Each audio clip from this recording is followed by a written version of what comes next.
వాళ్ళంతా మొత్తం తీసుకున్నారు. అయినా మాకంటే ఏమి ఇవ్వలేదు. 80,000 వాళ్ళే తీసుకున్నారు. ఎక్కడ పోయినా కూడా ఏం న్యాయం తగ్గలేదు. పీడీ మేడం దగ్గరికి వెళ్ళాము, ఇక్కడ మున్సిపల్ ఆఫీస్లో కూడా వెళ్ళాము, కమిషన్ ఆఫీస్కి వెళ్ళాము. ఏమంటున్నారు సార్? ఇప్పుడు మీకు ఏం న్యాయం జరగలేదు? మాకంటూ మొత్తం గ్రూప్ క్లోజ్ చేయాలంటున్నాం మేము. మీ అకౌంట్లో పడిన డబ్బులు వాళ్ళు తీసుకున్నారా? వాళ్ళు తీసుకున్నారు మొత్తం డబ్బులు.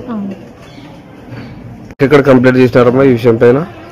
స్పందనలో చేసినాం సార్. ఇంకా ఇక్కడ డిఎస్పీలో చేసినాము, డిఎస్పీ సార్కు, చైర్మన్ సార్ చేసినాము. ఇక్కడ మున్సిపల్లో కూడా మాట్లాడినారు మేడం వాళ్ళు. ఏమంటున్నారు అందరూ? అదే కట్టిస్తాంలే అంటున్నారు.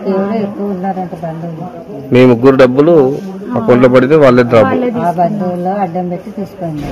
ఇప్పటి వరకు కడుతున్నారా వాళ్ళు డబ్బులు అకౌంట్? తెలియదు సార్, మాకు తెలియదు. కడుతున్నామని చెప్తున్నారు కానీ మాకంటే ఏం తెలియదు. మంది కలిసి దాంట్లో నాకు ఒక్కొక్కరికి 80,000 వచ్చినాయి. మాకంటే మా సమ్మతం లేకుండానే ఆర్పీ డబ్బులు తీసుకొని పోయింది. మాకంటే ఏమీ లేదు. ఇట్లా చేసిండాను. ఫ్రాడ్ గ్రూప్ అని రాసి ఇచ్చినారు. బ్యాంక్ సారు స్పందన ఇచ్చినారు. అన్ని తిరిగిన చోట్లనే తిరిగి వచ్చినాను. ఇంకా ఇప్పుడు కావాలిస్తే మాకు ఇది ఎంతో ఏమొద్దు, మాకు అవన్నీ క్లోజ్ చేయాలమ్మా. ఎంత పడినాయి మన అకౌంట్లో? 80,000 పడినాయి సార్. ఎంతమ్మా? 80,000 నా అకౌంట్లో. 80,000 పడినాయి. నువ్వు తీసుకోలేదా డబ్బులు? తీసుకోలేదు. ఎవరు తీసుకున్నారు? సునీత తీసుకోయింది. ఎవరు సునీత అంటే? ఆర్పీనా? సునీత తీసుకోయింది. ఓకే. మీకు ఇవ్వలేదు? ఏం రూపాయి డబ్బులు ఇవ్వలేదా? మీకు 60 ఏళ్ళలో మీకు పొదుపు రాదు కదా, ఎలా వచ్చింది? రాదని మేము మొత్తుకొని వచ్చినా మేము చూసుకుంటున్నాము. మాకు వెంకటేశ్వర సార్ ఉన్నాడు, బ్యాంక్ సార్ వాళ్ళు తెలుసు, మా ఎవరు చైర్మన్ వాళ్ళ తెలుసు అనే తీసుకున్నారు. చైర్మన్ వాళ్ళ నాయన చైర్మన్ ఉన్నాడు మాకు. మేము అందరితో కలిసి వచ్చి పొదుపు చేసుకున్నాం రాధిక గ్రూప్ది అని చెప్పింది. ఎన్ని రోజులు అయింది గ్రూప్ డబ్బులు తీసుకొని? మే నెల 5వ నెల వచ్చింది. 19వ తారీఖు 5వ నెల వచ్చింది. ఇప్పటి వరకు ఏం డబ్బులు కట్టలేదు వాళ్ళు? నాకంటూ తెలియదు వాళ్ళు ఏం కట్టినారేమో, మాకు ఒక్క సమాచారం కూడా చెప్పలేదు అని. మీరు ఎవరికైనా కంప్లైంట్ చేశారా దీని గురించి? చేసినాము. ఎవరికి చేసినారు? ఫస్ట్ లో సొందనే పోయి వచ్చినాను.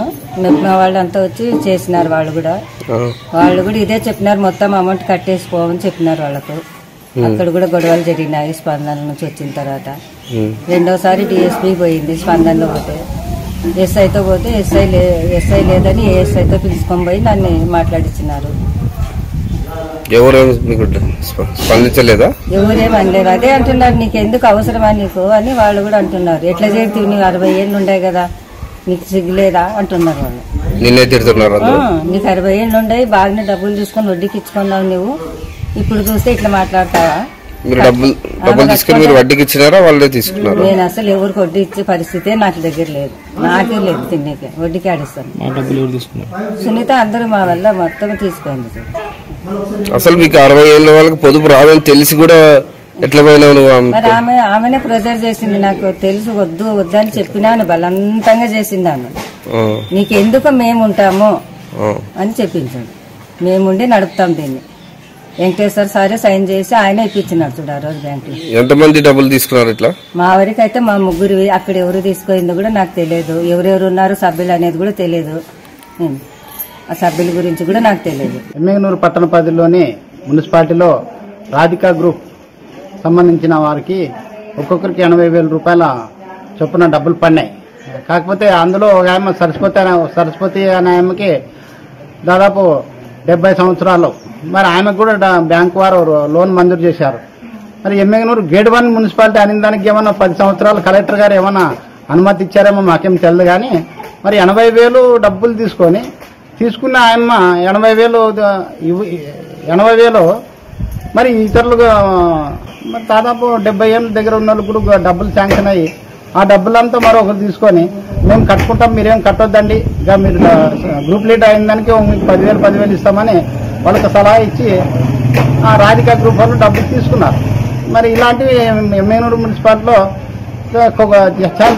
చాలా జరుగుతున్నాయి. కావున జిల్లా వాళ్ళు దీని మీద నిఘా ఉంచి, ఎమ్మెగనూరు మున్సిపాలిటీ నిఘా ఉంచి ఈ బుక్కులు కూడా వాళ్ళ హ్యాండ్ ఓవర్ చేయరు. కొంతమంది దాంట్లో రాతమూలకంగా కూడా రాయరు, కేవలం గ్రూప్ పేరు ఒకటే ఉంటుంది. ఇది కరెక్ట్ కాదు. జిల్లా వాళ్ళు దీని మీద సమగ్రత విచారణ జరిపి అసలైన సభ్యులకు న్యాయం జరిగేటట్లు చూడాలని సిపిఐ పార్టీగా డిమాండ్ చేస్తున్నారు.